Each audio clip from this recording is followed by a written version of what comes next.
সুপ্রভাত আমার সকল প্রিয় ছাত্রছাত্রীদেরকে। তোমরা আশা করি সবাই খুব ভালো আছো। কালকেই শিক্ষক দিবস গেছে, তোমরা খুব এনজয় করেছো নিজ নিজ শিক্ষকদের সাথে, এবং আমরাও খুব ভালোভাবে দিনটাকে পালন করেছি, তাই তো?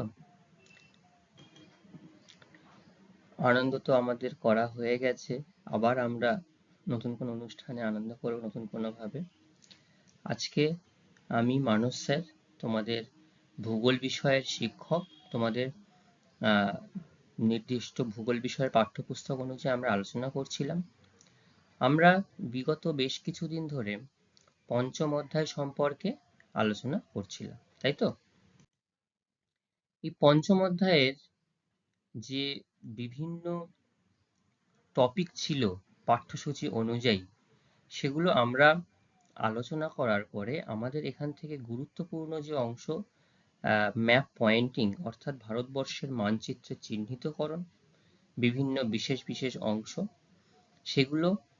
সেটাও আমরা লাস্ট দুটো ক্লাসে বিভিন্ন শহর, নগর, বন্দর, রাজ্য, রাজধানী জেনেছি। আজকে আমি তোমাদেরকে একদম পুরো ঠিক যেমন ভাবে মাধ্যমিক পরীক্ষার প্রশ্নপত্রে যেমন ভাবে ঠিক আসে, যে একটা ম্যাপ তোমাদেরকে দেওয়া হবে, তোমরা যে স্কুলে পরীক্ষা দিতে যাবে, ম্যাপ দেওয়া হবে এবং তোমাদের প্রশ্নপত্রে 10টি ম্যাপ পয়েন্টিং করার জন্য বলা থাকবে, 10টি প্রশ্ন দেওয়া থাকবে। সেখান থেকে তোমাদেরকে ম্যাপটা, সেই অংশগুলো ভারতবর্ষের ম্যাপে তোমাদেরকে দেখাতে হবে সুন্দর করে, পরিষ্কার পরিচ্ছন্ন করে। এবং সেটা কিভাবে দেখাবে, লেবেলিং করে, অর্থাৎ যেটাকে আমরা ইন্ডেক্স বলি, বা কিভাবে লিখে দেখাবে, সেইগুলো আজকে আমি তোমাদেরকে দেখাবো। ঠিক আছে? যাতে, আমি তোমাদের বারবার বলছি, এই যে 10 মার্কস, 10 on 10 কিন্তু প্রত্যেককে এখান থেকে নিতেই হবে। টার্গেট তোমাদের করতে হবে 10 on 10। যদি 1 নাম্বার ভুল হয়ে যায় ঠিক আছে, কিন্তু আমাকে টার্গেটটাকে বড় রাখতে হবে। তুমি যদি মনে করো, কেউ যদি মনে করে 10 on 7, 10 on 8 রাখবো, তাহলে কিন্তু তার নাম্বারটা আরো কমে যাবে। টার্গেটটাকে হাইস্ট রাখো, 10 on 10 রাখো। আশা করি যেভাবে আমি দেখাচ্ছি বা তোমরাও যেভাবে আমার সঙ্গে বলছো, রেসপন্স করছো, আশা করি তোমরাও সেটা খুব ভালোভাবে তার উত্তর দিতে পারবে, উত্তর দেবে, এটা আমি আশা করি। তো চলো আমরা কিভাবে আমাদের মানচিত্র দিলে সেখানে আমরা নির্দিষ্ট যে প্রশ্নপত্র অনুযায়ী আমরা কিভাবে সেটাকে দেখাবো ম্যাপে, সেটা আমরা দেখি। ঠিক আছে? কারোর যদি কোথাও কোনো অসুবিধা থাকে আমাকে অবশ্যই বলবে, আমি তোমাদেরকে সেটা আবার ভালো করে আরো একবার বলে দেবো। ঠিক আছে? আচ্ছা, ভারতবর্ষের ম্যাপটা সম্পর্কে কারোর কোনো আপত্তি আছে বা কিছু বুঝতে কোনো অসুবিধা আছে? আচ্ছা, ভারতবর্ষের মানচিত্র সম্পর্কে তোমাদের কোনো অসুবিধা নেই। আচ্ছা, মানচিত্রের আমি তোমাদেরকে শুরু থেকেই বারবার করে বলে এসেছি, এই ভারতবর্ষের মানচিত্রর এই যে অংশটা, সম্পূর্ণভাবে আমাদের মাথায় কাল্পনিক হিসাবে এটাকে মনে রাখতে হবে। যেমন তোমরা পড়া মনে রাখো, ছবি মনে রাখো, সেরকম ভাবে কোনো একটা অংশ, অঞ্চল যদি বলে আমাকে, সেইটা কিন্তু সঙ্গে সঙ্গে সেটা মাথায় নিয়ে নিতে হবে। ঠিক আছে? দেখো, উত্তর, দক্ষিণ, পূর্ব, পশ্চিম নিয়ে কারোর কি কোনো ডাউট আছে? এই যে উত্তরে দেখো আউটলাইন অফ ম্যাপ লাদাখ লেখা আছে, উত্তর দিক সবসময় ম্যাপের ওপরের দিকটা উত্তর দিক হয়, সবসময় নয়, বেশিরভাগ ক্ষেত্রেই হয়। যদি সেটা উত্তর দিক ছাড়াও অন্য দিক হয়, তখন সেটা ম্যাপে উল্লেখ করা থাকবে। ঠিক আছে? তো এখানটা দেখো উত্তর দিক দেখানো হয়েছে। আর সবসময় মাথায় রাখবে, যদি দিক নির্ণয় করতে ভুলে যাও, তুমি যে দিকটায় উত্তর দিক পাবে তার ডান দিক সবসময় পূর্ব দিক হবে, এটা মাথায় রাখবে। ঠিক আছে? তাহলে দুটো দিক পেয়ে গেলে আর দুটো দিক পাওয়াটা কোনো সমস্যা নয়, তাই না? তাহলে উত্তর দিক যদি পেয়ে যাও, তাহলে উত্তর দিক যদি আমরা পেয়ে যাই, তাহলে ঠিক উল্টো দিকটাই হবে দক্ষিণ দিক। ডান দিকে যদি বললাম পূর্ব দিক হয়, তাহলে ঠিক তার উল্টো দিকটা হবে পশ্চিম দিক। ঠিক আছে? অর্থাৎ আমাদের এখানে লাদাখ ওপরে, নিচে তামিলনাড়ু, আচ্ছা পশ্চিমে হচ্ছে গুজরাট, আর পূর্বে হচ্ছে অরুণাচল প্রদেশ। ঠিক আছে, এই বাউন্ডারিটা কিন্তু মনে রাখবে। আচ্ছা দেখো, এখানটাতে আমাদের প্রশ্ন অনুযায়ী কিভাবে ম্যাপটা পয়েন্ট করব আমরা। ভারতের প্রদত্ত রেখা মানচিত্রে নিম্নলিখিত গুলি উপযুক্ত নাম ও প্রতীক সহ চিহ্নিত করো। এবং তোমাকে বলেই দিয়েছে নাম ও প্রতীক সহ চিহ্নিত করতে হবে। ঠিক আছে, এটাকে নির্দেশিকা, যেটা ইংলিশে আমরা ইন্ডেক্স বলবো। প্রথমে দেখো, প্রথমে বলেছে বিন্ধ্য পর্বত। তাহলে বিন্ধ্য পর্বত কোথায় হয় আমি তোমাদেরকে দেখিয়েছি পূর্বে। হ্যাঁ ঠিক বলেছ, একদম মধ্যপ্রান্তে, গুজরাটের ঠিক ডান দিকে। Very good. দেখো এখানে আবার প্রশ্নের দাগ নাম্বারও বলে দেওয়া হয়েছে 1.1 বিন্ধ্য পর্বত। এবং এইটা যখন এখানে পর্বত হিসেবে দেখানো হলো, এখানটাতেও কিন্তু নির্দেশিকাতে কিন্তু ঠিক একই রকম ভাবে তার নির্দেশ করা হলো, এটা হচ্ছে বিন্ধ্য পর্বত। বোঝা গেল কিভাবে দেখাতে হবে? হ্যাঁ একদমই ঠিক। আমি ম্যাপে যেটাই দেখাবো সেটাই আমাকে ইন্ডেক্স করে আমাকে বলে দিতে হবে যে এটা বিন্ধ্য পর্বত। ঠিক আছে। 2 নম্বর বলছে মালাবার উপকূল। ঠিক আছে, তাহলে মালাবার উপকূল কোনটা?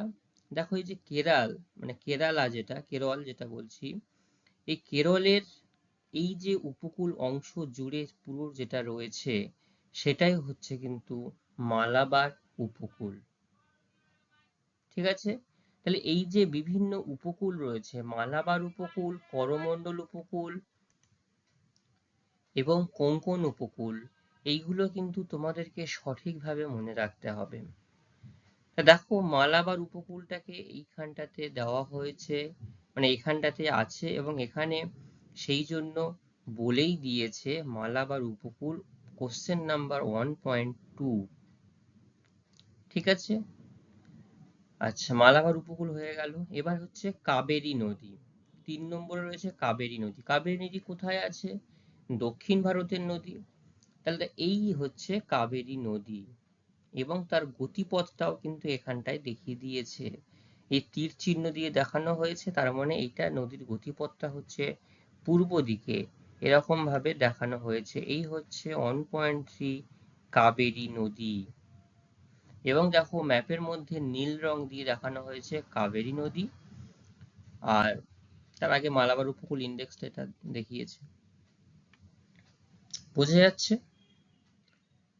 এরপরে দেখো একটি কৃষ্ণ 4 নম্বরে রয়েছে একটি অতি অল্প বৃষ্টিপাত যুক্ত অঞ্চল।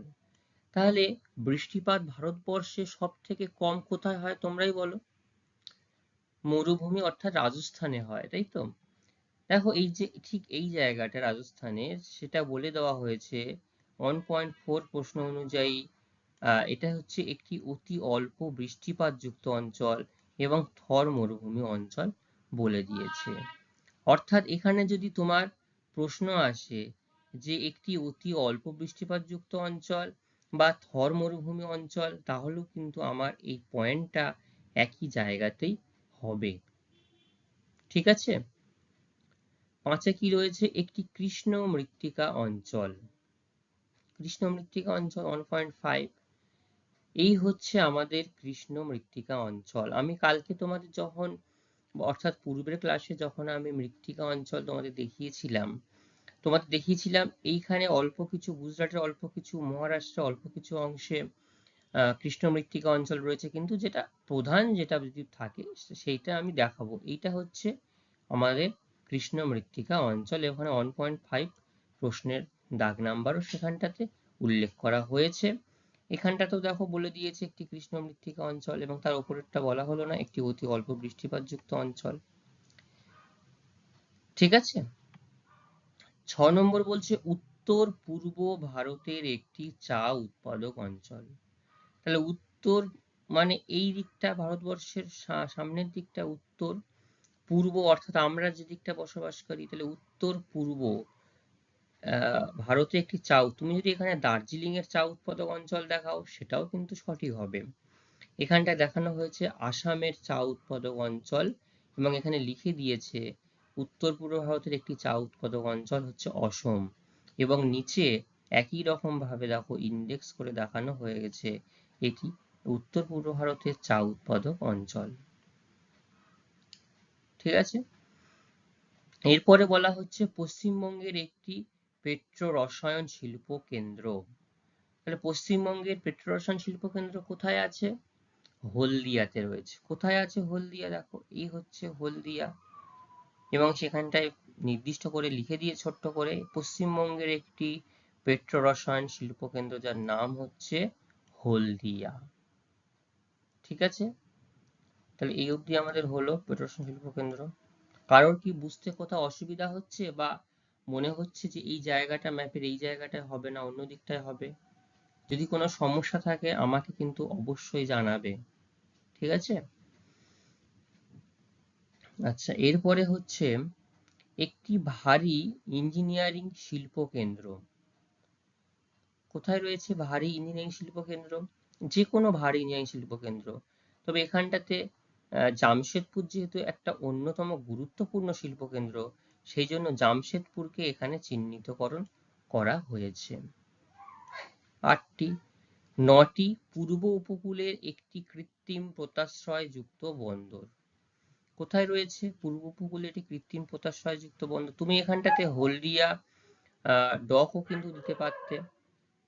এখানটা দেখানো হয়েছে পূর্ব উপকূলে দুটো এখানটায় দেখিয়েছে, একটা তুতিকোরিন দেখিয়েছে তোমাদের রেফারেন্স হিসাবে সুবিধার্থে, যদি একটা মনে না থাকে আরো একটা, আর চেন্নাইকে দেখানো হয়েছে। দেখো একটা সুন্দর করে জাহাজ মতো একটা ছবি এঁকেছে, ছবি এঁকে দিয়ে দিয়েছে এবং লিখে দিয়ে দিয়েছে পূর্ব উপকূলের একটি কৃত্রিম পোতাশ্রয়যুক্ত বন্দর। তুতিকোরিন থেকে একটা তীর চিহ্ন দিয়েছে, আবার চেন্নাই দিকে একটা তীর চিহ্ন দিয়েছে। অর্থাৎ তোমাদেরকে তোমরা যে কোনো একটা দেখাতে পারো। ঠিক আছে, তোমরা খেয়াল করে দেখো যখন পূর্ব উপকূলের বন্দর আমরা আলোচনা করেছিলাম তখন কিন্তু পূর্ব উপকূলে 7টি, পশ্চিম উপকূলে 7টি। তো যখন যেমন বলবে পূর্ব উপকূল বললে পূর্ব উপকূল, পশ্চিম উপকূল বললে পশ্চিম উপকূল, সেটা কিন্তু আমাদেরকে বলতে হবে। নতুন দিল্লি, এটা কি আলাদা করে আমি আর বলবো? এই হচ্ছে আমাদের নতুন দিল্লি। ঠিক আছে, আচ্ছা এখানে আরো একটা রেফারেন্স তোমাদের জন্য দিয়েছে, সেটা হচ্ছে 1.4 এর দেখো একটা প্রশ্ন। 1.4 এ কি প্রশ্ন আছে? অতি অল্প বৃষ্টিপাত যুক্ত অঞ্চল। আমরা কি দেখিয়েছি? রাজস্থান। তুমি চাইলেও বা তোমার কোনো বন্ধু বা অন্য যে কেউ যদি লাদাখ জায়গাটাকে দেখায় তাহলে সেটাও কিন্তু ভুল হবে না।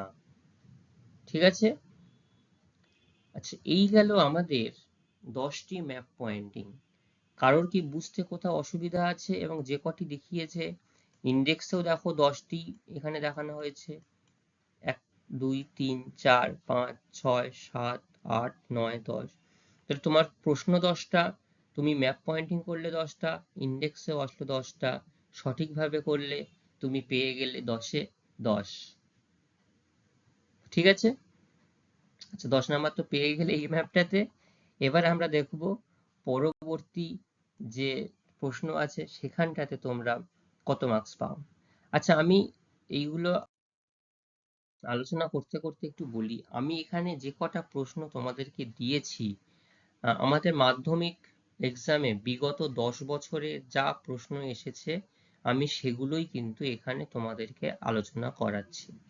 তোমরা যদি 10 ইয়ার্স ফলো করো, বিগত 10 বছরের প্রশ্নাবলী যদি ফলো করো, তাহলে আমি আশা করি এর বাইরে কোনো ম্যাপ পয়েন্টিং তোমাদের সামনে আসবে। এবার দেখবে আস্তে আস্তে আমি যত ধীরে ধীরে 2 নম্বর 3 নম্বর 4 নম্বর ম্যাপে যাব, দেখবে রিপিট হচ্ছে। তুমি দেখবে আমি এখানে যে কটা দেখবো সবকটা দেখবো 2 বার 3 বার 4 বার ইভেন 5 বারও হতে পারে রিপিট হচ্ছে। ঠিক আছে, তো সেই জন্যই বলছি যত তুমি প্র্যাকটিস করবে ততই তুমি ম্যাপে খুব সুন্দরভাবে সেটাকে উল্লেখ করতে পারবে, তাহলেই তোমার মার্কস কেউ আটকাতে পারবে না। স্যার বা ম্যাডাম তোমার এই ম্যাপ পয়েন্টিং এর যে অংশটা তোমার দেখে যাতে কোনোভাবে তোমার থেকে 1 নম্বরও কাটতে না পারে সেই চেষ্টা কিন্তু তোমাকে করতে হবে। বারবার বলছি 10 on 10, এইটা মাথায় রাখতে হবে আমাকে, ঠিক আছে? আচ্ছা, আরো একটা সালের প্রশ্ন, আরাবল্লী পর্বত। তাহলে আমি প্রথমে পর্বত যখন বললাম তখন বলছিলাম বিন্ধ্য পর্বত, আরাবল্লী পর্বত। দেখো প্রথমেই 1 নম্বরে পর্বত দিয়েছে, এই হচ্ছে আরাবল্লী পর্বত, ঠিক আছে? নর্মদা নদী, কোথায় আছে নর্মদা নদী? এই হচ্ছে পশ্চিম বাহিনী নদী, নর্মদা নদী।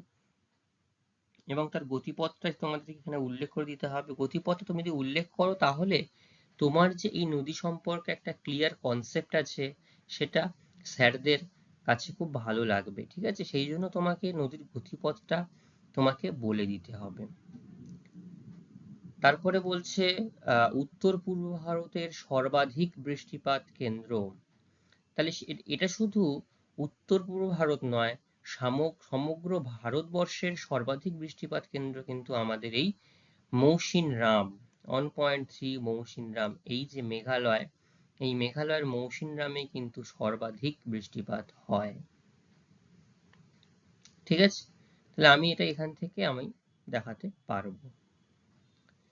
ভারতের অরণ্য গবেষণাগার, এটা আগে জায়গাটার নাম বলো। Dehradun, very good. কোথায় রয়েছে? উত্তরাখণ্ড রাজ্য। তাহলে উত্তরাখণ্ড রাজ্যে আমি চলে আসলাম ঘুরতে ঘুরতে। উত্তরাখণ্ড রাজ্যে চলে এসে এখানে আমি খুব সুন্দর করে পেন্সিল দিয়ে মার্ক আউট করলাম দেরাদুন, লিখে দিলাম ভারতের অরণ্য গবেষণাগার কেন্দ্র দেরাদুন। হয়ে গেল, এটা আমার ক্লিয়ার, বুঝে যাচ্ছে তো? এরপরে বলছে পূর্ব ভারতের একটি লবণাক্ত মৃত্তিকাযুক্ত অঞ্চল। এর থেকে সহজ আর হয় না। পূর্ব ভারত, আমরা পশ্চিমবঙ্গে, তাহলে আমরা পূর্ব দিকে বসবাস করছি। লবণাক্ত মৃত্তিকাযুক্ত অঞ্চল, তার মানে সুন্দরবন অঞ্চল যেটাই, সেটাই আমাকে দেখাতে হবে লবণাক্ত মৃত্তিকাযুক্ত অঞ্চল। দেখো পূর্ব ভারতে সুন্দরবন ছাড়া এত বড়, উড়িষ্যাতে খুব সামান্য পরিমাণে রয়েছে, আর পূর্ব দিকের যে কটি রাজ্য আছে কোথাও কিন্তু তুমি এই লবণাক্ত মৃত্তিকাযুক্ত অঞ্চল পাবে না। দেখো 1.5 লবণাক্ত মৃত্তিকাযুক্ত অঞ্চল, ঠিক আছে? একটি কফি উৎপাদক অঞ্চল। তাহলে কফি মানে আমাদের দক্ষিণ ভারতে যেতে হবে। উত্তর পূর্ব ভারতে সেরকম ভাবে কফি চাষের প্রচলন নেই, খুব থাকলে বাগানের পরিমাণ খুবই ছোট ছোট। তো সেই জন্য কফি উৎপাদক অঞ্চল 1.6 আমি কালকেই তোমাদের দেখিয়েছিলাম। এই যে নীলগিরি পার্বত্য অঞ্চলে কফি উৎপাদক অঞ্চল 1.6 সুন্দরভাবে দেখানো হয়ে গেছে, ঠিক আছে? 1.7 ভারতের রুড় অঞ্চল, যেটা দুর্গাপুর বলা হচ্ছে, ভারতের রুড় অঞ্চল দুর্গাপুর। এই রুড় অঞ্চলটা যা কোন দেশের কোন শহরের সঙ্গে তুলনা করে করা হয়েছে বলতো? জার্মানির রুড় শহরকে তুলনা করে এই ভারতবর্ষে দুর্গাপুরকে রুড় অঞ্চল চিহ্নিতকরণ করা হয়েছে বা বলা হয়। বোঝা গেল এটা রুড় অঞ্চল। ভারতবর্ষের বৃহত্তম তথ্য প্রযুক্তি শিল্প কেন্দ্র, ঠিক আছে? কোথায় এটা বলো তো? ভারতবর্ষের বৃহত্তম তথ্য প্রযুক্তি শিল্প কেন্দ্র। সিলিকন ভ্যালি বলা হয় কোন শহরকে? ব্যাঙ্গালোরকে, ভেরি গুড। তাহলে ব্যাঙ্গালোর হচ্ছে, যদি সিলিকন ভ্যালি হয়, এখানে যদি প্রশ্ন আসে সিলিকন ভ্যালি, উত্তরটা কিন্তু একই। তখনও আমাকে এই বেঙ্গালুরু এই অংশটাকেই চিহ্নিত করতে হবে। এই যে বেঙ্গালুরু গোল করে দিয়েছে কালো করে, দেখো এইটাই বেঙ্গালুরু, একদম সোজা মাঝখানটাতে। দেখো এদিকে তামিল, যদি নিচে দক্ষিণে যাই সোজা উপরে উঠলেই ঠিক এই জায়গাটাতে বেঙ্গালুরু পাচ্ছি আমি, এবং ভারতের বৃহত্তম তথ্য প্রযুক্তি শিল্প কেন্দ্র। পশ্চিম ভারতের একটি স্বাভাবিক বন্দর। পশ্চিম ভারত, তাহলে পশ্চিম দিকে চলে যাব আমি। আমি পূর্ব উত্তর দক্ষিণ অন্য কোথাও যাব না, পশ্চিম দিকে চলে যাব। পশ্চিম দিকে কি কি আছে?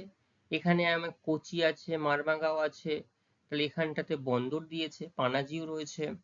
এখানটাতে মুম্বাই দেখো দিয়েছে একটা, আরো একটা দিয়েছে কান্ডালা, অর্থাৎ আমাদের রেফারেন্স হিসাবে দুটো দেখিয়ে দিয়েছে তোমাদের সুবিধার্থে। এখানে যদি বলে একটি শুল্ক মুক্ত বন্দরের চিহ্নিত করো, তখন কিন্তু আমাদের কান্ডালাই বলতে হবে, ঠিক আছে? পশ্চিম ভারতের একটি স্বাভাবিক বন্দর মুম্বাই এবং কান্ডালা। হয়ে গেল এই পর্যন্ত। উত্তর ভারতের বৃহত্তম মহানগর তোমাকে বলেই দিয়েছে, তুমি কোন নগরটা বা কোন মহানগরটা চিহ্নিত করতে হবে।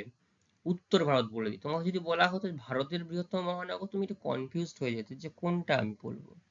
কিন্তু উত্তর ভারতের যখনই বলে দিল তখনই আমার কাজটা সহজ হয়ে গেল। দেখো, দিল্লি, দিল্লিকে চিহ্নিতকরণ করা হয়েছে উত্তর ভারতের বৃহত্তম মহানগর হিসাবে। ঠিক আছে, এবং যে কটি এখানটাতে দেখানো হয়েছে দেখো, নির্দেশিকাতেও কিন্তু 10টি ঠিক একই রকম ভাবে দেখানো হয়েছে। আরাবল্লী পর্বত, নর্মদা নদী, উত্তর ভারতের সর্বাধিক বৃষ্টিপাত কেন্দ্র, অরণ্য গবেষণাগার, পূর্ব ভারতের একটি লবণাক্ত মৃত্তিকাযুক্ত অঞ্চল, কফি, ভারতের রুড়ো অঞ্চল, বৃহত্তম তথ্য শিল্প কেন্দ্র, পশ্চিম ভারতের একটি স্বাভাবিক বন্দর, উত্তর ভারতের বৃহত্তম মহানগর। ঠিক আছে, আচ্ছা এর পরের যে অংশ আছে সেটা আমরা দেখি। আরো একটা ভারতবর্ষের ম্যাপ আমরা পেলাম এখানটাতে। দেখো বিন্ধ্য পর্বত, তাহলে কমন কিন্তু পেয়ে গেলাম আমরা একটা।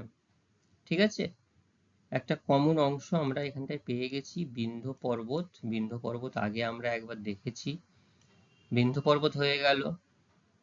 তারপরে বলেছে লোকটাক হ্রদ, এইটা প্রথম আসলো, এই হচ্ছে মণিপুরের লোকটাক হ্রদ। ঠিক আছে, এইটাকে মাথায় রাখতে হবে, খুব স্বচ্ছ জলের একটা হ্রদ লোকটাক হ্রদ। 1.2, দেখো ভারতবর্ষের একদম পূর্ব সীমানায় অবস্থান করছে। ঠিক এই যে বাংলাদেশের এই যে বর্ডারটা গেছে, এই খাঁজটা সোজা গেলেই কিন্তু লোকটাক হ্রদ, এইভাবে কিন্তু তোমাদের মাথায় রাখতে হবে লোকটাক হ্রদ। মহানদী নদী, মহানদী নদী হচ্ছে উড়িষ্যাতে রয়েছে, তাহলে এই হচ্ছে মহানদী নদী। 1.3 যেটা দেখানো হয়েছে তার ডিরেকশন দেখো পূর্ব দিকে। মহানদী নদী একটি বৃষ্টির ছাই অঞ্চল। বৃষ্টির ছাই অর্থাৎ এই যে মেঘালয়ের মৌসিনরাম, যে ব্যাপক পরিমাণ বৃষ্টিপাত হয়, আর পাহাড়ের ঠিক উল্টো দিকে যেখানে বৃষ্টিপাত হয় না সেটা বৃষ্টির ছায়া অঞ্চল, সেটা হচ্ছে শিলং। তো শিলং মালভূমি বৃষ্টির ছায়া অঞ্চল এখানে আমার দেখানো হয়েছে, এইখানটায় ঠিক শিলং মালভূমি পড়ছে। খুব ভালো, এটা কিন্তু একটা ম্যাপ পয়েন্টিং এর প্রশ্ন দেওয়া হয়েছে। শিলং যেটা বৃষ্টির ছায়া অঞ্চল, সরাসরি না বলে তোমাকে বলে দিল চিহ্নিতকরণ করো।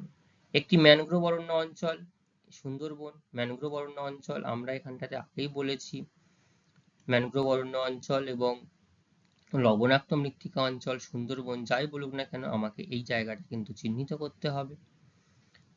তারপরে বলেছে একটি মরু মৃত্তিকা অঞ্চল, এই দেখো মরু মৃত্তিকা যুক্ত অঞ্চল। দেখো যখন বলা হয়েছিল ভারতবর্ষের সব থেকে কম বৃষ্টিপাত যুক্ত অঞ্চল, তখনও একই জায়গাকে চিহ্নিত করা হয়েছিল, আবার মরু মৃত্তিকা অঞ্চল তখনও কিন্তু একই জায়গাকেই আমরা চিহ্নিতকরণ করছি। ঠিক আছে, এবার বলছে উত্তর ভারতের একটি ইক্ষু, ইক্ষু মানে আখ উৎপাদক অঞ্চল। দেখো ইক্ষু বলে এখানে সুন্দর করে আখের মতো ছবি দিয়ে দিয়েছে, এবং এখানে রেফারেন্স হিসাবে দুটো জায়গা তোমাদেরকে দেখানো হয়েছে। 1.7 পাঞ্জাব হরিয়ানাতে একটা, আর উত্তরপ্রদেশে একটা দেখানো হয়েছে। তোমাদের পরীক্ষায় যদি আসে তোমাদের যেটা সুবিধা তোমরা সেটাই উল্লেখ করে দেবে। ঠিক আছে, পাঞ্জাব হরিয়ানা আর উত্তরপ্রদেশ। তারপরে রয়েছে পূর্ব ভারতের একটি ভারী ইঞ্জিনিয়ারিং শিল্প কেন্দ্র, এইটা দেখানো হয়েছে পূর্ব ভারতের ভারী ইঞ্জিনিয়ারিং শিল্প কেন্দ্র। এবং তুমি দুটোও দেখাতে পারো, একটা জামশেদপুরকে দেখানো হয়েছে এই যে, আর একটা দুর্গাপুরকে দেখানো হয়েছে। ঠিক আছে, তো তোমার যেটা মনে থাকবে সেই মুহূর্তে তুমি সেটাই দেখাতে পারবে। পূর্ব ভারত বলতে জামশেদপুরও হবে, এটাও হবে, রৌরকেল্লাও হবে। বিশাখাপত্তনম বন্দর, 9 নম্বর প্রশ্ন, এই হচ্ছে বিশাখাপত্তনম বন্দর। ঠিক আছে, আর পশ্চিম উপকূলের একটি মহানগর, তাহলে পশ্চিম উপকূলের একটি মহানগর, পশ্চিম দিকে চলে যাব, কোথায় রয়েছে? মুম্বাই। তো যখন পশ্চিম উপকূল বলা হলো তখন আর অন্য কোথাও আর আমরা নজর দেব না, সোজা চলে আসো পশ্চিম দিকে, মুম্বাইকে দেখিয়ে দিলাম। ঠিক আছে, আচ্ছা তোমাদের রেফারেন্স হিসাবে ম্যানগ্রোভ অরণ্য অঞ্চল আর একটা দেখিয়েছিল, তো আমরা সুন্দরবনটাই দেখাবো, সব থেকে সহজ, একদম নিচের দিকে বঙ্গোপসাগর সংলগ্ন অঞ্চল, সুন্দর করে এটা আমি কালো করে দেখিয়ে দিলাম, সুন্দরবন অঞ্চল হয়ে গেল, অন্য কোথাও দেখার আমার দরকার নেই। ঠিক আছে, আচ্ছা এটা আমাদের হয়ে গেল সম্পূর্ণটা। এবার পরবর্তী যেটা রয়েছে দেখি। এবার বলছে আরো একটি সালের প্রশ্ন আমরা পেয়েছি, সেটাকে এবার প্রথমেই, আচ্ছা তোমরা একটা জিনিস খেয়াল করো যতক্ষণে, প্রথমেই দেখো সবার শুরুতে কিন্তু পর্বতের আসছে, তো প্রথমে পর্বত, তারপরে নদী। আমরা যেমন টপিক ওয়াইজ আলোচনা করে এসেছি তোমাদের পাঠ্যসূচিতে, প্রথমে পর্বত শ্রেণী রয়েছে, তারপর নদী, হ্রদ, তারপরে বিভিন্ন মৃত্তিকা অঞ্চল, স্বাভাবিক উদ্ভিদ, তারপরে বিভিন্ন কৃষিকাজ, তারপরে শিল্পকেন্দ্র, তারপরে শহর, নগর, বন্দর। ঠিক দেখো একই রকম ভাবে তোমাদের এই প্রশ্নের উত্তরগুলো কিন্তু সেরকম ভাবে সিরিয়াল দেওয়া, তোমরা যদি সেটাকেও মাথায় রাখো এখান থেকে কিন্তু সহজেই বুঝতে পারবে। ঠিক আছে, তোমাদের পাজেল যাতে না হয়ে যাও সেটাই আমি তোমাদেরকে বললাম। শিবালিক পর্বতশ্রেণী কোথায় রয়েছে? শিবালিক পর্বতশ্রেণী, শিবালিক পর্বতশ্রেণী এখানটায় আছে। এই হচ্ছে শিবালিক পর্বতশ্রেণী, ঠিক এরকম ভাবে আমাকে দেখাতে হবে শিবালিক পর্বতশ্রেণী, আবার এই পূর্ব দিকে দেখাতে হবে শিবালিক পর্বতশ্রেণী। তুমি যদি দুটো দেখাতে পারো খুব ভালো হয়, সেটা খারাপ কিচ্ছু নয়, টাইম লাগার এমন কিছু বেশি নয়, খুব বেশি হলে 30 সেকেন্ড আর এক্সট্রা টাইম লাগবে। তাহলে শিবালিক পর্বত হয়ে গেল। কৃষ্ণা নদী, তাহলে কৃষ্ণা নদী, এই হচ্ছে কৃষ্ণা নদী, পূর্ব বাহিনী নদী। কোত্থেকে? দেখো মহারাষ্ট্রের কাছ থেকে এদিকটায় হয়ে গেছে, প্রবাহিত হয়েছে পূর্ব দিকে, এরকম ভাবে আমাকে কৃষ্ণা নদীটাকে দেখানো হয়েছে। ঠিক আছে, বোঝা গেল? আচ্ছা, এরপরে দেখানো হয়েছে ভারতের শুষ্কতম অঞ্চল। দেখো রিপিট, ভারতের শুষ্কতম অঞ্চল, এখানে লাদাখকে সেখানেও দেখানো হয়েছিল, আর এখানটাতে জয়সল যেটা তোমার রাজস্থান শুষ্কতম অঞ্চল, সেটাও কিন্তু দেখানো হয়েছে। একটু আগেই আবার আমরা যেখানটাতে তোমার ভারতবর্ষে একটা মৃত্তিকা অঞ্চল বললো, যেটা মরুমৃত্তিকা অঞ্চল, সেটাও আমরা একই জায়গাতে দেখিয়েছি। ভারতের কেন্দ্রীয় অরণ্য গবেষণাগার কেন্দ্র কোথায়? দেরাদুন। এই হচ্ছে দেরাদুন। উত্তরাখণ্ডে চলে গিয়ে আমরা সুন্দর করে দেরাদুনটাকে চিহ্নিতকরণ করলাম। উত্তর ভারতের একটি গম উৎপাদক অঞ্চল, বলেই দিয়েছে উত্তর ভারত, তাহলে আমরা তো জানি পাঞ্জাব, হরিয়ানা, উত্তরপ্রদেশে প্রচুর পরিমাণে গম চাষ হয়। তাহলে দেখো এই একটা দেখিয়ে দিয়েছে রেফারেন্স হিসাবে, আমি এরকম ছোট্ট করে একটা অংশ দেখাবো, যেটাও না হলে আমি এটাও দেখাবো, যেটা তোমার মনে হবে সেটাই দেখাবো, আমি ইন্ডেক্সে সেটাই উল্লেখ করে দেবো যে এইটা আমার গম উৎপাদক অঞ্চল হিসাবে আমি চিহ্নিতকরণ করছি। দক্ষিণ ভারতের ম্যানচেস্টার কি, তার শহরটার নাম বলো আগে। দক্ষিণ ভারতের ম্যানচেস্টার হচ্ছে কোয়েম্বাতুর, তাই তো? এই হচ্ছে আমার কোয়েম্বাতুর, এখানে দেখিয়ে দিয়েছে দক্ষিণ ভারতের ম্যানচেস্টার। ম্যাপের মধ্যে যদি না লেখার জায়গা হয় তোমাকে তীর চিহ্ন দিয়ে দেখাতে হবে দক্ষিণ ভারতের ম্যানচেস্টার, এবং তীর চিহ্নের অভিমুখটা কিন্তু লেখার দিকে হবে না, লেখা থেকে শুধু চলে আসবে তীর চিহ্ন অভিমুখটা হবে কেন্দ্রের দিকে, অর্থাৎ ম্যাপের মধ্যে যে জায়গাটা আমি দেখাচ্ছি সেটাই। প্রত্যেকটা তোমরা খেয়াল করো, দেখো। ঠিক আছে, এই যে, আচ্ছা দেখাচ্ছি আমি আবার পরে। ম্যানচেস্টার হয়ে গেল। এবার পূর্ব উপকূলের একটি স্বাভাবিক বন্দর, আমরা একটু আগেই পড়ে আসলাম বিশাখাপত্তনম, পূর্ব উপকূল, এখানে চেন্নাই আছে, তুতিকোরিন আছে, যেটা তোমার মনে হবে। ভারতের প্রধান প্রশাসনিক কেন্দ্র কি বলো? রাজধানী কি? দিল্লি। তাহলে এই যে ভারতের প্রধান প্রশাসনিক কেন্দ্র। ঠিক আছে, দেখো এখানটাতে দুটো জিনিস দেখিয়েছে, একটা হচ্ছে ভারতের প্রধান প্রশাসনিক কেন্দ্র, আমাদের দেশের রাজধানী, ভারতের বৃহত্তম আন্তর্জাতিক বিমানবন্দর, বা সেটাও না বললে যদি বলা হয় ইন্দিরা গান্ধী আন্তর্জাতিক বিমানবন্দর নতুন দিল্লি, তখনও কিন্তু আমাকে এই জায়গাটিকেই, অর্থাৎ দিল্লি যে জায়গাটা রয়েছে আমাকে সেটা চিহ্নিতকরণ করতে হবে।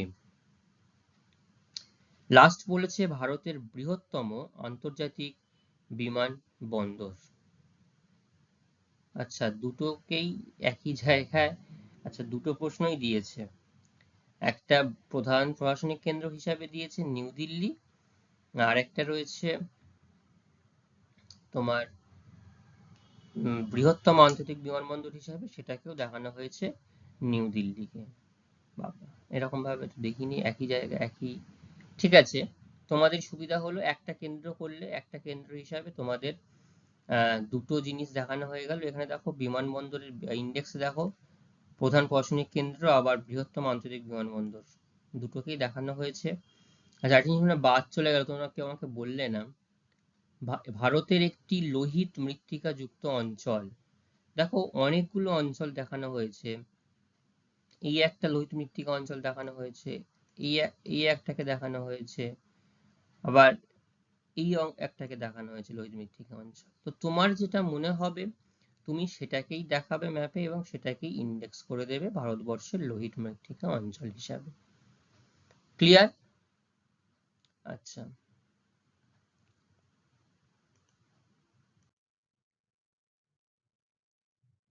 এরপরে দেখো নীলগিরি পর্বত। এই হচ্ছে আমাদের নীলগিরি পর্বত। ঠিক আছে, নীলগিরি পর্বত প্রথমে দেখিয়েছে নীলগিরি পর্বত, এই হচ্ছে নীলগিরি পর্বত। 2 নম্বর তাপ্তি নদী একবার দেখিয়েছি, দেখানো হয়েছে তাপ্তি নদী। এই যে তাপ্তি নদী যাচ্ছে, পশ্চিমবাণী নদী, তাপ্তি নদী, তার গতিপথ দেখাতে হয়েছে আমাদের। বছরে দুবার বৃষ্টিপাত যুক্ত অঞ্চল, আমরা জানি তামিলনাড়ুতেই একমাত্র বছরে দুবার বৃষ্টিপাত হয়। এই যে তামিলনাড়ু, এখানটাতে সুন্দর করে দেখিয়ে দেওয়া হয়েছে, এই যে অংশটুকু এখানটাতে বছরে দুবার বৃষ্টিপাত হচ্ছে এবং ম্যাপেও দেখিয়ে দেওয়া হয়, ইন্ডেক্সেও দেখিয়ে দেওয়া হয়েছে বছরে দুবার বৃষ্টিপাত যুক্ত অঞ্চল। পূর্ব ভারতের একটি ল্যাটেরাইট মৃত্তিকা যুক্ত অঞ্চল, তো যখন পূর্ব ভারত বলে দেওয়া হলো তখন পূর্ব দিকেই আমি চলে আসব। ল্যাটেরাইট মৃত্তিকা কোথায় রয়েছে? এই হচ্ছে পূর্ব ভারত ল্যাটেরাইট মৃত্তিকা অঞ্চল, এই জায়গাটায় রয়েছে। মেঘালয় মালভূমি অঞ্চল, সেটাই হচ্ছে পূর্ব ভারতের একটি ল্যাটেরাইট মৃত্তিকা যুক্ত অঞ্চল। ঠিক আছে, পশ্চিম ভারতের একটি মিলেট উৎপাদক অঞ্চল, পশ্চিম ভারত চলে যাব, এই পশ্চিম ভারত। তাহলে পশ্চিম ভারতের মিলেট উৎপাদক অঞ্চল হিসাবে দেখো গুজরাট, মধ্যপ্রদেশ এবং রাজস্থান। তাহলে সমগ্রটা জুড়ে পশ্চিম ভারত হচ্ছে, এখানটাতে দেখানো হয়েছে মিলের উৎপাদক অঞ্চল। ঠিক আছে, ভারতের বৃহত্তম পেট্রোরসায়ন শিল্প কেন্দ্র কোথায় রয়েছে? ভারতের বৃহত্তম পেট্রোরসায়ন শিল্প কেন্দ্র রয়েছে জামনগর। ঠিক আছে, গুজরাটের জামনগর, এই হচ্ছে বৃহত্তম শিল্প কেন্দ্র। এখানে দেখো কিভাবে দেখানো হয়েছে, ঠিক এরকম ভাবে পেট্রোরসায়ন শিল্প কেন্দ্রের চিহ্নিতকরণ করা হয়েছে, লিখে এখানটাতে লিখে দেওয়া হয়েছে। ভারতের সর্বাধিক জনঘনত্বপূর্ণ কেন্দ্রশাসিত অঞ্চল কি বলতো? Very good, Delhi. দেখো দিল্লি কিন্তু প্রত্যেকটা ইয়ারে প্রত্যেকটা প্রশ্নে আমরা দিল্লি পাচ্ছি এবং কোনো না কোনো নামে দিচ্ছে, বিভিন্ন নাম, আন্তর্জাতিক বিমানবন্দর, প্রশাসনিক কেন্দ্র, উত্তর ভারতের মহানগর। এখানটা কি দিল? সর্বাধিক জনঘনত্বপূর্ণ কেন্দ্রশাসিত অঞ্চল হিসাবে এখানটায় দিল। ভারতের হাইটেক বন্দর, ভারতের হাইটেক বন্দর এই নবসেবা, যেটা জওহরলাল নেহেরু বন্দর বলা হয়, এইখানটায় বলা হলো ভারতের হাইটেক বন্দর। পূর্ব ভারতের একটি মহানগর, পূর্ব ভারত কোথায় রয়েছে? পূর্ব দিকে মহানগর কোথায়? কলকাতা। কলকাতার থেকে পূর্ব ভারতের বড় মহানগর তুমি পাবে না খুঁজে। দক্ষিণ ভারতের একটি আন্তর্জাতিক বিমানবন্দর, দক্ষিণ ভারত কোথায় রয়েছে? তার দক্ষিণ ভারত চেন্নাই, চেন্নাইতে আন্তর্জাতিক বিমানবন্দর আমি এখানে বলে এখানটা লিখে দেওয়া হলো। ঠিক আছে, তাহলে ঠিক এক্স্যাক্টলি কোন জায়গাতে ম্যাপের কোন অংশে এটা হবে সেগুলো কিন্তু আমি তোমাদেরকে দেখাচ্ছি। এবং এইটা তোমাদেরকে সবচেয়ে সহজ যেটা পদ্ধতি, এই যে দেখো ম্যাপ পয়েন্টিং এ যে অক্ষরেখা এবং দ্রাঘিমা রেখাগুলো দেখানো হয়েছে, তার বিভিন্ন জায়গায় সেই সোজা অনুযায়ী বা ভারতবর্ষের যে বাউন্ডারি রয়েছে, ইন্টারন্যাশনাল বাউন্ডারি, সেই বাউন্ডারি কোথায় কোন খাঁজটা রয়েছে, কোথায় একটু কার্ভ বেশি হয়েছে, তার কাছাকাছিও একটা অংশ, এরকম ভাবে কিন্তু তোমাদেরকে জিনিসগুলোকে মাথায় রাখতে হবে। এবং তুমি যদি চোখের দেখা দেখো কখনোই কোনো দিনও তুমি কিন্তু এটাকে কমপ্লিট করতে পারবে না। তোমাকে যেটা করতে হবে সেটা হলো তোমাকে বারংবার এই যে ব্ল্যাঙ্ক ইন্ডিয়ান ম্যাপ কিনতে পাওয়া যায়, সেটাকে কিনে তোমাদেরকে বারংবার প্র্যাকটিস করতে হবে, ঠিক আছে? মিনিমাম এরকম এখন তুমি 10টা 15টা করলে আবার পরীক্ষার সময় এসে তখনও আবার 20 থেকে 25টা 30টা ম্যাপে বারবার তোমাকে করতে হবে, ঠিক আছে? এবং একদম সঠিকভাবে করতে হবে। তুমি যদি করো তাহলে তোমাদের বারবার বলছি 10 on 10 সেটা তোমাদের মাথায় রাখতে হবে, ঠিক আছে? আচ্ছা, এবার একটু টাইমটা চলে গেছে, আমি বেশিরভাগটাই দেখিয়ে দিয়েছি। এবার দেখো তোমাদের মানে রিপিট বেশি হচ্ছে। তো দেখো এবার কারাকোরাম পর্বত, এই হচ্ছে কারাকোরাম পর্বত জম্মু কাশ্মীরে। দেখো কোত্থেকে এসছে, দেখো একদম এই অংশ থেকে, নির্দিষ্ট এই অংশ থেকে চলে এসছে লাদাখের ঠিক এই অংশ পর্যন্ত। তাহলে কারাকোরাম পর্বত দেখিয়ে দিলাম আমি। কাবেরী নদী, কাবেরী নদী এই হচ্ছে কাবেরী, এই মনে হচ্ছে 3 নম্বর বার আসলো কাবেরী নদী, দেখিয়ে দিলাম। সর্বাধিক বৃষ্টিপাতযুক্ত স্থান আরেকবার আসলো মেঘালয় মৌসিনরাম, এই হচ্ছে সর্বোচ্চ বৃষ্টিপাতযুক্ত স্থান। প্রধান কার্পাস যুক্ত অঞ্চল, তাহলে কার্পাস কোথায় হয়, আমার পশ্চিম ভারতে হয়। এখানেও তুমি দেখাতে পারো ছোট করে, আবার কিন্তু এখানটায় দেখিয়েছে কৃষ্ণ মৃত্তিকার অঞ্চলটাতে প্রধান কার্পাস যুক্ত অঞ্চল, ঠিক আছে? এখানটা তো কৃষ্ণ মৃত্তিকা অঞ্চল হলো, একই জিনিস দেখাতে হবে। আরাবল্লী পর্বত, এই হচ্ছে আরাবল্লী পর্বত রাজস্থানে। তাহলে বিন্ধ্য, আরাবল্লী, সাতপুরা, নীলগিরি, কারাকোরাম, শিবালিক সবকটাই আমরা দেখে নিয়েছি। মহানদী উড়িষ্যাতে রয়েছে, মহানদী এই যে উড়িষ্যায় মহানদী। ভারতের একটি ল্যাটেরাইট মৃত্তিকাযুক্ত অঞ্চল, ঠিক আছে? এই হচ্ছে ভারতের একটি ল্যাটেরাইট মৃত্তিকাযুক্ত অঞ্চল। আগে এবার আমাকে বলেছিল পূর্ব ভারতের ল্যাটেরাইট মৃত্তিকা অঞ্চল মেঘালয় মালভূমি, তখন কিন্তু এইখানটায় দেখানো হয়েছে, তুমি এখানেও দেখাতে পারো, কোনো অসুবিধা নেই। দাক্ষিণাত্যের একটি কফি উৎপাদক অঞ্চল, দক্ষিণের কফি, এই যে দেখো ঠিক এই পাশেই এইটা কফি উৎপাদক অঞ্চল দেখিয়েছে, আগে একবার দেখিয়েছি না, বা তুমি এখানটাতেও আছে, দেখাতে পারো দাক্ষিণাত্যের একটি কফি উৎপাদক অঞ্চল। লাস্ট বলেছে ভারতবর্ষের একটি রেল ইঞ্জিন নির্মাণ কেন্দ্র, ভারতবর্ষের রেল ইঞ্জিন নির্মাণ শিল্প কেন্দ্র বারাণসী বলেছে, এই যে উত্তরপ্রদেশ বারাণসী, ঠিক এরকম ভাবে তুমি দেখাতে পারো। ক্লিয়ার সবার কাছে? আচ্ছা, এরপরে যেটা আমাদের সামনে আসলো, প্রথমে বলা হচ্ছে গারো পাহাড়, ঠিক আছে? তাহলে গারো পাহাড় হচ্ছে আমাদের পূর্ব দিকে রয়েছে, গারো, খাসি, জয়ন্তী যে পাহাড়গুলো রয়েছে, এই হচ্ছে মেঘালয় মালভূমির ঠিক নিচে গারো পাহাড়।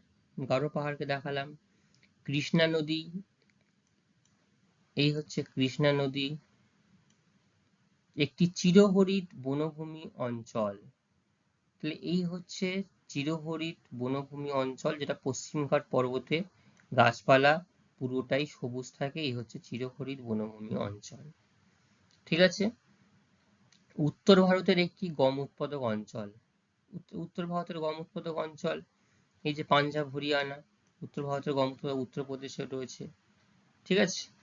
বিন্ধ্য পর্বত, মধ্যপ্রদেশের বিন্ধ্য পর্বত দেখিয়ে দিলাম আমি, বিন্ধ্য পর্বত। ভারতের একটি অন্তর্বাহিনী নদী, এইটা একটা গুরুত্বপূর্ণ, লুনি নদী, অন্তর্বাহিনী নদী, অর্থাৎ এই নদীটা যে দেশে উৎপন্ন হয়েছে সেই দেশের মধ্যেও কোথাও এর শেষ হয়ে গেছে, এটা কোথাও কোনো দেশ সীমানা ছেড়ে অন্য কোনো দেশে প্রবাহিত হতে পারেনি, সেই জন্য এটা অন্তর্বাহিনী নদী লুনি। একটা উল্লেখযোগ্য সব থেকে নাম হচ্ছে লুনি নদী, এই হচ্ছে লুনি নদী রাজস্থানে। শীতকালীন বৃষ্টিপাত যুক্ত অঞ্চল, ঠিক আছে? তামিলনাড়ুতে বছরে 2বার বৃষ্টিপাত হয়, তাহলে একবার বর্ষাকালে হচ্ছে, আর একবার যখন ফিরে যায় মৌসুমী বায়ুটা তখন আরেকবার, শীতকালীন বৃষ্টিপাত যুক্ত অঞ্চল। কফি উৎপাদক অঞ্চল, এই হচ্ছে কফি উৎপাদক অঞ্চল, আগেও একবার 2বার দেখানো হয়ে গেছে। একটি মোটর গাড়ি শিল্প কেন্দ্র, গুরগাঁও সব থেকে বড় মোটর গাড়ি শিল্প কেন্দ্রের জন্য বিখ্যাত, সেটা এখানে দেখানো হলো, ঠিক আছে? আচ্ছা, আরো আমাদের অনেকগুলো ম্যাপ রয়েছে, আমি তোমাদের একটু তাড়াতাড়ি দেখিয়ে দিচ্ছি। ভারতের সর্বোচ্চ মালভূমি, ভারতের যেটা সর্বোচ্চ মালভূমি রয়েছে লাদাখ, সর্বোচ্চ মালভূমি। নর্মদা নদী, এটা হচ্ছে নর্মদা নদী। মরু উদ্ভিদ অঞ্চল, তাহলে মরু উদ্ভিদ অঞ্চল মানে মরুভূমিতেই পাবো, মরু উদ্ভিদ অঞ্চল আসলে মরুভূমি। পশ্চিমবঙ্গের চা উৎপাদক অঞ্চল উল্লেখ করে দিয়েছে, পশ্চিমবঙ্গের চা উৎপাদক অঞ্চল। পূর্ব ভারতের একটি রেল ইঞ্জিন কারখানা, যেটা চিত্তরঞ্জন নামে আমরা জানি, পূর্ব ভারতের রেল ইঞ্জিন কারখানা। আরাবল্লী পর্বত, এই হচ্ছে আরাবল্লী পর্বত। মালাবার উপকূল, মালাবার উপকূল আগে একবার এসছে মালাবার উপকূল। পূর্ব ভারতের একটি আকরিক লৌহ উৎপাদন কেন্দ্র। আকরিক লৌহ, এটা কিন্তু কোনো লৌহ ইস্পাত বলেনি, আকরিক লৌহর খনি যেটা সেটাই বলা হয়েছে, উড়িষ্যা। এই যে গুরু মহিষানী। তৈল রাসায়নিক কেন্দ্র, গুজরাটের জামনগর হিসাবে দেখানো হয়েছে তৈল রাসায়নিক কেন্দ্রকে। জয়পুর দেখানো হয়েছে 1.10। জয়পুর আমরা এইখানটাতে জানি, জয়পুর এই যে রাজস্থানের জয়পুর, ঠিক আছে। এরকম ভাবে 10টা দেখানো হয়েছে, ইন্ডেক্সকেও দেখিয়ে দেওয়া হয়েছে। শিবালিক হিমালয়, শিবালিক হিমালয় আগে একবার দেখলাম, শিবালিক হিমালয় এইখানটাতে আমাদের এরকম ভাবে দেখিয়ে দিতে হবে। গোদাবরী নদী, গোদাবরী নদী। মালাবার উপকূল, মালাবার উপকূল। কর্কট ক্রান্তি রেখা, এই হচ্ছে কর্কট ক্রান্তি রেখা, এটা কিন্তু দেয়নি, ফার্স্ট টাইম দিল। পারমাণবিক বিদ্যুৎ কেন্দ্র কলাপক্কম তামিলনাড়ুতে, পারমাণবিক বিদ্যুৎ কেন্দ্র দিল। একটি তৈল খনি মুম্বাই হাই, তো তেলের যে খনি, তৈল শোধনাগার নয় কিন্তু তেলের খনি মুম্বাই হাই, যেটা সাগর সম্রাট, সমুদ্রের মাঝখানে ভাসমান প্ল্যাটফর্মের মধ্যে দিয়ে করা হচ্ছে। কফি উৎপাদক অঞ্চল, এই হচ্ছে ভারতবর্ষের এটি কফি উৎপাদক অঞ্চল। পশ্চিমবঙ্গের এটি পাট শিল্প কেন্দ্র, শ্রীরামপুর পশ্চিমবঙ্গের একটি পাট শিল্প কেন্দ্র, পশ্চিমবঙ্গের হুগলি নদীর পাশে দেখিয়ে। শ্রীনগর, এই হচ্ছে জম্মু কাশ্মীরের রাজধানী শ্রীনগর। পশ্চিম উপকূলের একটি বন্দর নবসেবাকে দেখিয়ে দেওয়া হয়েছে পশ্চিমবঙ্গের একটি বন্দর হিসাবে, ঠিক আছে। আচ্ছা, শিবালিক পর্বত, দেখো আবার দেখানো হলো শিবালিক পর্বতকে, এই হচ্ছে শিবালিক পর্বত। নর্মদা নদী, নর্মদা নদীকে দেখানো হলো। কোঙ্কণ উপকূল, এটা কিন্তু মাথায় রাখবে, কোঙ্কণ উপকূল এই যে মহারাষ্ট্র গোয়া ধরে কোঙ্কণ উপকূল। একটি তামা উৎপাদক কেন্দ্র, ঝাড়খণ্ডের হাজারিবাগ তামা উৎপাদন কেন্দ্র। বিশাখাপত্তনম, দেখো তোমাদের কিন্তু মুখস্থ হয়ে যাবে একদম পুরো কোথায় আছে। আরাবল্লী পর্বত, হ্যাঁ রাজস্থানে, ভেরি গুড। কৃষ্ণা নদী, এই হচ্ছে কৃষ্ণা নদী। তারপরে রয়েছে বছরে দুবার বৃষ্টিপাত, বছরে দুবার বৃষ্টিপাত, এই যে সরি তামিলনাড়ুতে এইখানটাতে বছরে দুবার বৃষ্টিপাত, এবং এটাই করমণ্ডল উপকূল। একটি গুরুত্বপূর্ণ চা উৎপাদক অঞ্চল, গুরুত্বপূর্ণ চা, দেখো অনেকগুলো দিয়েছে, এই একটা দিয়েছে, এই একটা দিয়েছে, এই একটা দিয়েছে, গুরুত্বপূর্ণ চা উৎপাদক অঞ্চল হায়দ্রাবাদ, এই হচ্ছে হায়দ্রাবাদ, হায়দ্রাবাদ কৃষ্ণ নদীর ঠিক উপরে হায়দ্রাবাদ, ঠিক আছে। আচ্ছা, এইবার এইখানটায় যেটা রয়েছে, আমি একটা ব্ল্যাঙ্ক ম্যাপ তোমাদেরকে দিয়েছি, 20টা ম্যাপ পয়েন্টিং এখানে রেখেছি আমি। এখানে প্রত্যেকটি হয়তো আমি তোমাদেরকে প্র্যাকটিস করালাম, এবং তোমাদেরকে এখান থেকে 20টা ম্যাপ পয়েন্টিং, সবার কাজ থাকবে একটা ম্যাপ নেওয়া, 20টা ম্যাপ সেখানে পয়েন্ট করা এইখানটাতে, করে সুন্দর করে তার ইন্ডেক্স করতে হবে, করে প্রত্যেকে আমাকে ম্যাপ আমাকে জমা দেবে। আমি দেখব, প্রত্যেকে আমাকে দেখাবে কে কতটা সুন্দর করে, এবং ম্যাপের মধ্যে যেন কোনো নোংরা না হয়, একদম ক্লিয়ার স্বচ্ছ যেন ম্যাপ থাকে, কোনো কাটাকুটি না হয়, দেখলে যেন তোমার সুন্দর লাগে যে হ্যাঁ আমি একটা ম্যাপ যেমন আমরা প্র্যাকটিস করে আসলাম, 20টা চিহ্ন, 20টা চিহ্নই থাকবে, ইন্ডেক্স থাকবে, ঠিক আছে। হ্যাঁ সুন্দর করে নিয়ে আসবে, নাম লিখে দিয়ে সবাই নিয়ে আসবে, আমি তাহলে বুঝে যাব কোনটাকে প্র্যাকটিস করেছে করেছে কার যারটা যত ভালো হবে সে ফুল মার্কস পাবে, আর তার জন্য সারপ্রাইজ আছে, সেটা পরের দিনই বলবো, কে সারপ্রাইজটা পায় আগে দেখো, ঠিক আছে। তাহলে আজকের এই ক্লাস আমাদের এই পর্যন্তই থাকবে। ম্যাপ সম্পর্কে তো যাবতীয় আলোচনা আমরা এখানেই সমাপ্ত করলাম। এর পরেও যদি কারোর কোথাও কোনো সমস্যা থাকে আমাকে বলবে, আমি তোমাদের পাশে আছি, যে কোনো সময় আবার দেখিয়ে দেবো যে কোনো ম্যাপ চিহ্নিতকরণ, ঠিক আছে। ততক্ষণে সবাইকে থ্যাংক ইউ, ভালো থাকবে।